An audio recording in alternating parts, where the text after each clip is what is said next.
अस्सलाम वालेकुम dear students, my name is Hina Shaukat और मैं हूं आपकी क्लास 9th की केमिस्ट्री की टीचर। आज के इस लेक्चर में हम डिस्कस करने जा रहे हैं कुछ questions related to test yourself, और ये क्वेश्चंस हैं related to electronic configuration topic. As you know that हमने इलेक्ट्रॉनिक कॉन्फ़िगरेशन को बहुत ही डिटेल में डिस्कस किया है। हमने देखा कि हम शेल्स में इलेक्ट्रॉन्स को कैसे फिल इन करते हैं और सब शेल्स में इलेक्ट्रॉन्स को कैसे फिल इन करते हैं, और साथ ही साथ इसे कुछ एग्जाम्पल्स की मदद से भी समझ चुके हैं। सो अब देखते हैं कि अगर इस टॉपिक से रिलेटेड कुछ शॉर्ट क्वेश्चंस आते हैं तो उसमें हमें अपनी इंफॉर्मेशन को इंटरप्रेट करके आंसर कैसे लिखना है। सो चलिए स्टार्ट करते हैं। सो स्टूडेंट्स, स्टार्ट करते हैं with questions from test yourself number 2.3, और ये क्वेश्चंस हैं रिलेटेड टू इलेक्ट्रॉनिक कॉन्फ़िगरेशन।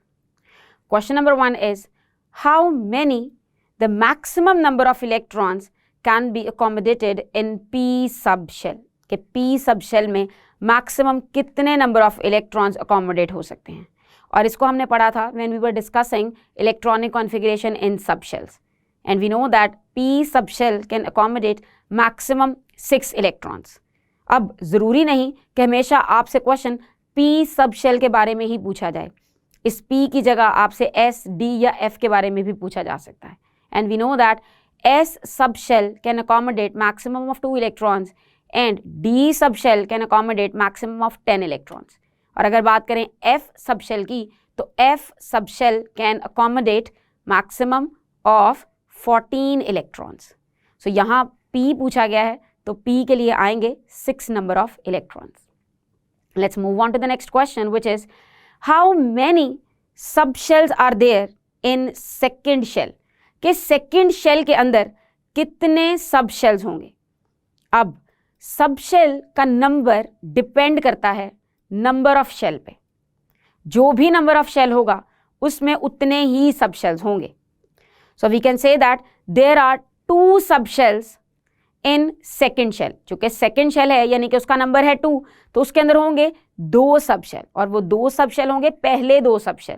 अगर आप सबशेल के सीक्वेंस की बात करें तो वो होता है S, P, D, F, यानी कि पहला सबशेल होगा S, दूसरा सबशेल है P, तीसरा है D और चौथा है F।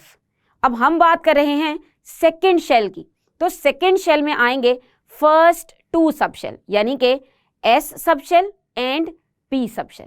So answer to this question is, there are 2 subshells in second shell and these are S and P subshells. जब भी आप इस तरह के क्वेश्चन का आंसर करें तो जो बोल्ड रिक्वायर्ड चीज़ें हैं ना आंसर की, उनको आप इन्वर्टेड कॉमास में शो कर सकते हैं। Like you can see S and P written in commas, या फिर आप इसे बोल्ड करके या फिर ब्लैक कलर के पेन से भी शो कर सकते हैं।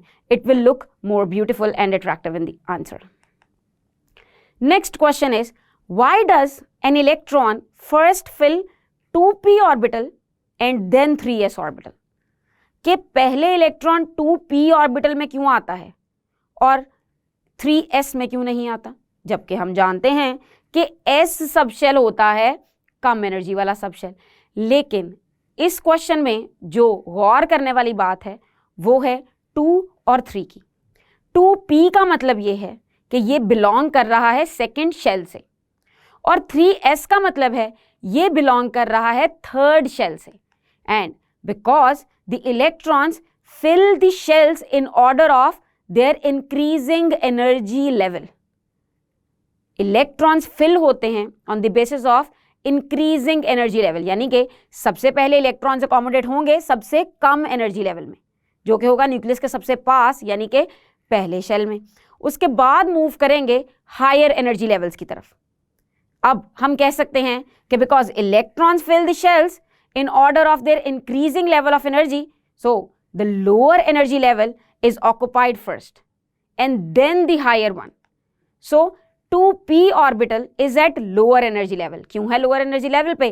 क्योंकि 2p ऑर्बिटल बिलोंग करता है सेकेंड शेल से, और अगर आप कंपेयर करेंगे सेकेंड शेल और थर्ड शेल को तो सेकेंड शेल की एनर्जी होगी कम।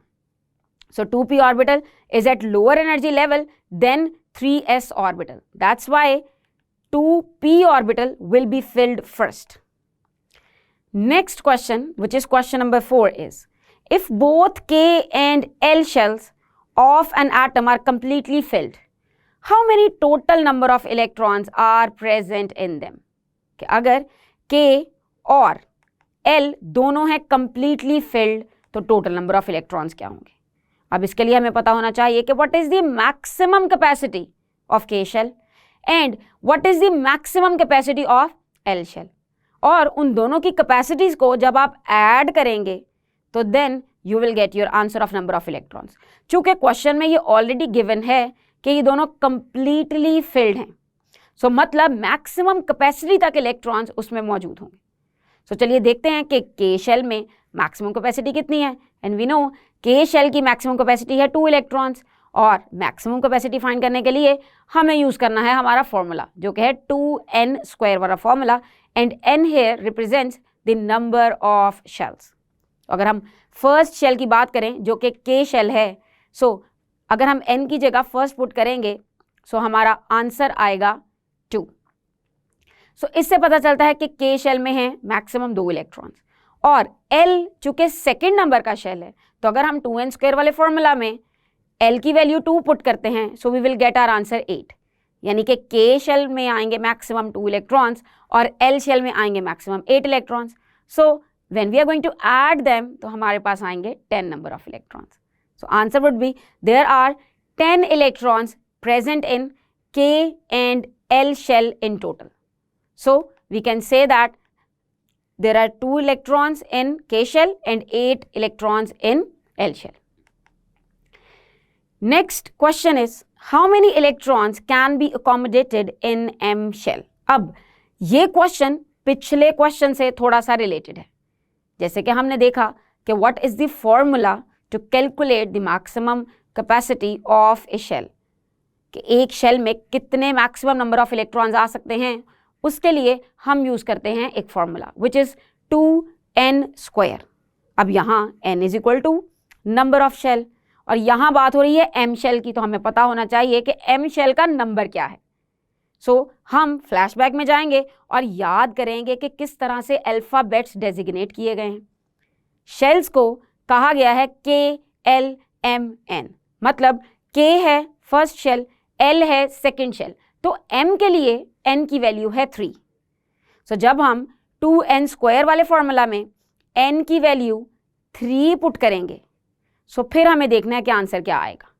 सो 3² would be 9 and 9 multiply by 2 would be 18। So the shell M shell has the capacity to accommodate maximum 18 electrons, और इस तरह के क्वेश्चन में आप प्रॉपर कैलकुलेशन भी शो कर सकते हैं, यानी कि फॉर्मूला लिखें और फिर उसमें आप बताएं कि M थर्ड शेल है और फिर n की जगह थर्ड की वैल्यू पुट करें, 3 लिखें, and then you calculate it, and at the end you will present your answer in the form of a sentence.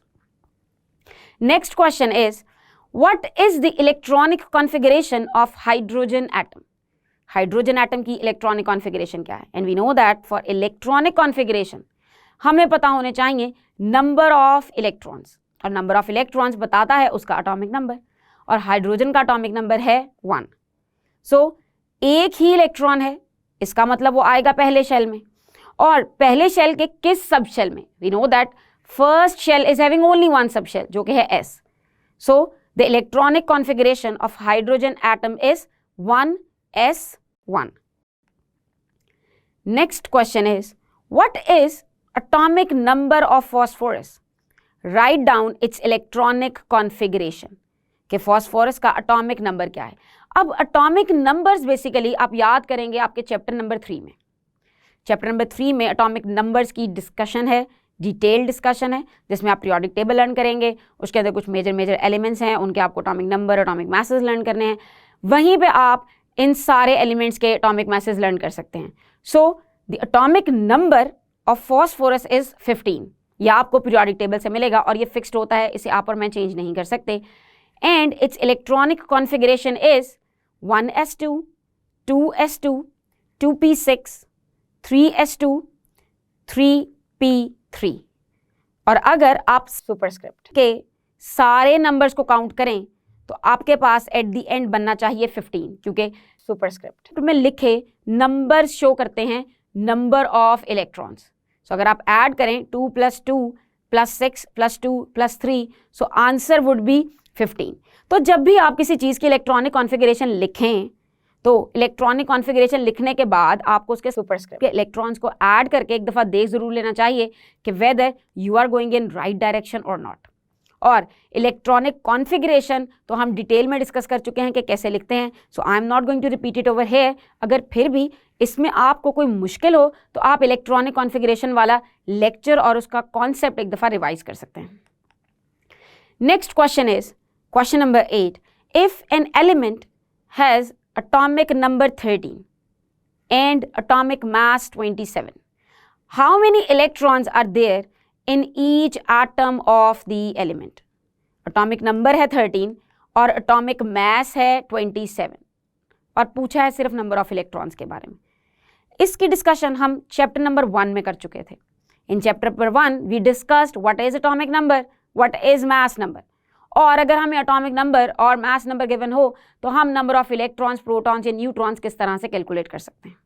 We know that atomic number is basically the basic quantity जिस पे base करती हैं सारी चीज़ें, और atomic number होता है equal to number of protons which are positively charge, और number of protons are always equal to number of electrons. So atomic number in neutral atom, अगर एटम न्यूट्रल है तो नंबर ऑफ प्रोटॉन्स या फिर atomic number equal होगा number of electrons के। So इस concept को माइंड में रखते हुए we can state our answer that there are 13 electrons present in each atom of the element because its atomic number is 13। Next question is question number 9, how many electrons will be in M shell of an atom having atomic number 15? अब atomic number हमें दे दिया और हमसे पूछा ये गया है कि एम शेल में कितने इलेक्ट्रॉन्स आएंगे स्पेसिफिकली। सो उसके लिए हमें इसकी शेल वाली इलेक्ट्रॉनिक कॉन्फ़िगरेशन लिखनी पड़ेगी, और शेल वाली इलेक्ट्रॉनिक कॉन्फ़िगरेशन मतलब KLMN वाली कॉन्फ़िगरेशन। सो चलिए स्टार्ट करते हैं। हमारे पास हैं total 15 electrons. So first shell जो होगा वो होगा K shell, and the maximum capacity of K shell is to hold 2 electrons. So यानी कि 2 इलेक्ट्रॉन आ गए K शेल के अंदर।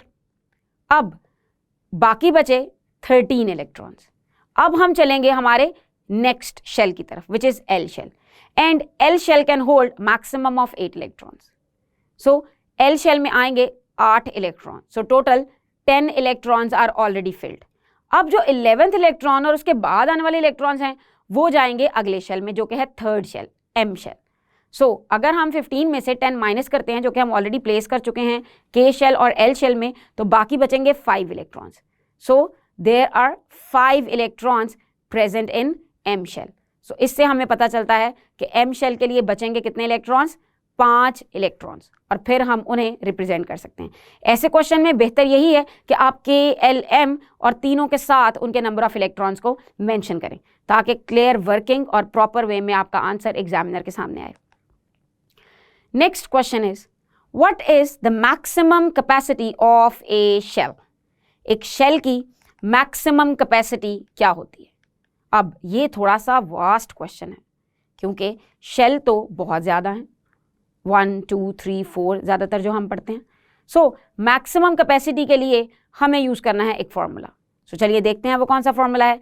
The maximum capacity of different shells can be calculated by a formula which is 2n square, where n represents the shell number and K shell can accommodate 2 electrons, और इससे हमने detail में discuss किया था जब हम इलेक्ट्रॉनिक कॉन्फ़िगरेशन डिस्कस कर रहे थे। L shell can accommodate 8 electrons, और ये 8 कैसे आया? क्योंकि हमने पुट की है n की value in the formula. Formula है 2n square और n की वैल्यू है 2, सो 2 square is equal to 4 and 4 multiplied by 2 would be 8। So L shell में आएंगे 8 इलेक्ट्रॉन्स। सेम इसी तरह आप M और N के लिए भी कैलकुलेट कर सकते हैं। M शेल के लिए हमारे पास N की वैल्यू होगी 3। सो जब हम 2n स्क्वायर में N की वैल्यू 3 पुट करेंगे so will get our answer 9 multiply by 2 which would be 18। Same N के लिए, N शेल के लिए स्मॉल n की वैल्यू होगी 4 क्योंकि ये होता है 4th shell. So 4 4 16 multiply by 2 which is equal to 32। So N shell can accommodate maximum of 32 electrons. आप इसे एक टेबल की फॉर्म में भी रिप्रेजेंट कर सकते हैं। आप लिखें कि N है 1 2 3 4 और फिर आप लिखें उसके एडजेसेंट करके KLMN and then you can mention with the help of the formula the maximum capacity of their electrons, कि वो कितने इलेक्ट्रॉन्स को अकोमोडेट कर सकते हैं। सो स्टूडेंट्स, हमने डिस्कस किए हैं 10 questions from test yourself number 2.3 और ये क्वेश्चंस थे रिलेटेड टू इलेक्ट्रॉनिक कॉन्फ़िगरेशन। लेकिन इसका ये हरगिज़ मतलब नहीं है कि इसके अलावा शॉर्ट क्वेश्चंस नहीं पूछे जा सकते। इसके अलावा भी आपसे शॉर्ट क्वेश्चंस पूछे जा सकते हैं जो कि हो सकते हैं रिलेटेड टू डेफिनेशंस, जिसमें इलेक्ट्रॉनिक कॉन्फ़िगरेशन की definition itself is very important.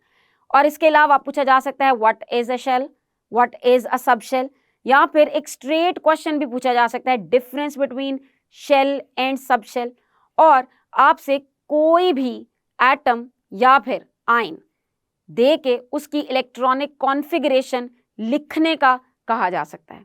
सो उसमें आपको शेल्स की इलेक्ट्रॉनिक कॉन्फ़िगरेशन भी लिखनी है और सब शेल्स की इलेक्ट्रॉनिक कॉन्फ़िगरेशन भी लिखनी है। मुझे उम्मीद है कि इस तरह के स्ट्रेट क्वेश्चंस और या फिर कॉन्सेप्चुअल क्वेश्चंस करने में कोई प्रॉब्लम नहीं होगी। बस एक चीज़ आपने हमेशा अपने माइंड में रखनी है कि जब भी आप इलेक्ट्रॉनिक कॉन्फ़िगरेशन वाले क्वेश्चन को अटेम्प्ट करेंगे सो उसके लिए आपको एटॉमिक नंबर का पता होना ज़रूरी है। समटाइम्स एटॉमिक नंबर तो क्वेश्चन में गिवन होते हैं, लेकिन समटाइम्स आपको ऐसे ही रैंडमली पूछ लिया जाता है और आपको उसका एटॉमिक नंबर खुद पता होना चाहिए। घबराने की ज़रूरत नहीं है, एग्जाम पूरी बुक के बाद होगा और इसी बुक के नेक्स्ट चैप्टर में हम एटॉमिक नंबर और atomic masses for different elements learn भी कर लेंगे। तो इस चैप्टर की रीइंफोर्समेंट भी हो जाएगी और आपके लिए इन क्वेश्चंस को आंसर करना और भी आसान हो जाएगा। सो मुझे उम्मीद है कि इलेक्ट्रॉनिक कॉन्फ़िगरेशन, उसके सारे कॉन्सेप्ट्स, उसके लॉन्ग क्वेश्चन, उसके शॉर्ट क्वेश्चन लिखने में आपको कोई मुश्किल नहीं होगी। सो हम अपने आने वाले लेक्चर में स्टार्ट करेंगे एक और नया इंटरेस्टिंग सा टॉपिक। तब तक के लिए खूब पढ़िएगा, रिवाइज करिएगा, सारा अपने कॉन्सेप्ट को रीइंफोर्स करिएगा। अपना ख्याल रखिएगा। अल्लाह हाफ़िज़।